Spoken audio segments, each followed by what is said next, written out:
గత సంవత్సరం తెలంగాణలో ఏక్ పోలీస్ విధానం అమలు కావాలని చెప్పేసి వేలాది మంది తెలంగాణ స్పెషల్ పోలీస్ కానిస్టేబుల్ అందరూ కూడా నిరసన తెలిపిన విషయం మీ అందరికి కూడా తెలుసు.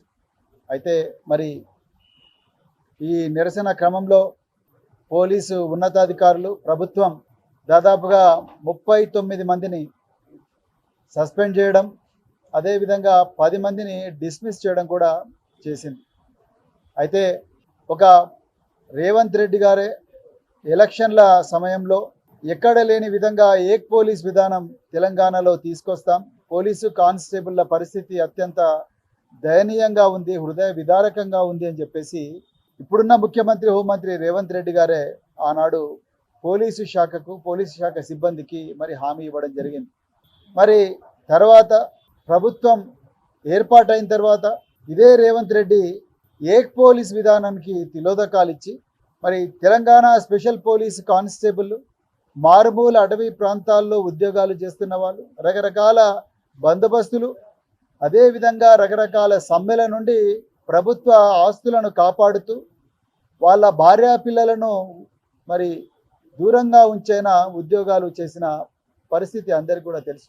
ఇంట్లో ముసలితనంలో ఉన్న తల్లిదండ్రులు, అనారోగ్యంతో ఉన్న తల్లిదండ్రులు, గర్భిణీ స్త్రీలు వీళ్ళందరినీ కూడా మరి దూరం పెట్టి ప్రజల ధన మాన ప్రాణ రక్షణ కోసమై తెలంగాణ స్పెషల్ పోలీసులు చాలా గొప్పగా పని చేసిండ్రు కూడా. అయితే మరి వీళ్లకు 15 రోజులకు 4 రోజుల పర్మిషన్ వచ్చేది, అంటే నెలకు 8 రోజుల పర్మిషన్ వచ్చేది, వాళ్ళ కుటుంబాల దగ్గరికి వచ్చే పరిస్థితి ఉండే. అయితే మరి రేవంత్ రెడ్డి ప్రభుత్వం ఆ 8 రోజుల పర్మిషన్ విధానం తీసేసి నెలకు 4 రోజులు ఇస్తామంటే మొట్టమొదట నిరసనకు దిగింది కొంతమంది ఆ కానిస్టేబుల్కు చెందిన కుటుంబాలు. ఆ కుటుంబాలు రోడ్డు మీదకి వచ్చి నిరసన ప్రజాస్వామ్యబద్ధంగా శాంతియుతంగా తెలిపితే వాళ్ళ భర్తల మీద సస్పెన్షన్ వేటు వేసిండ్రు ఉన్నతాధికారులు. మళ్ళీ వెంటనే అన్ని పార్టీలు కూడా దాన్ని నిరసిస్తే వెంటనే సస్పెన్షన్ వెనక్కి తీసుకున్నారు.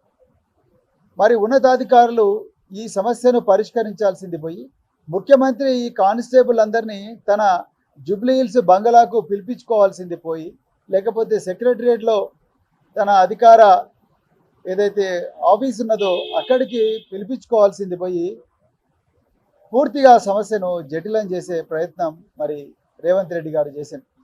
దానివల్ల ఒక నల్గొండలో అన్నేపర్తి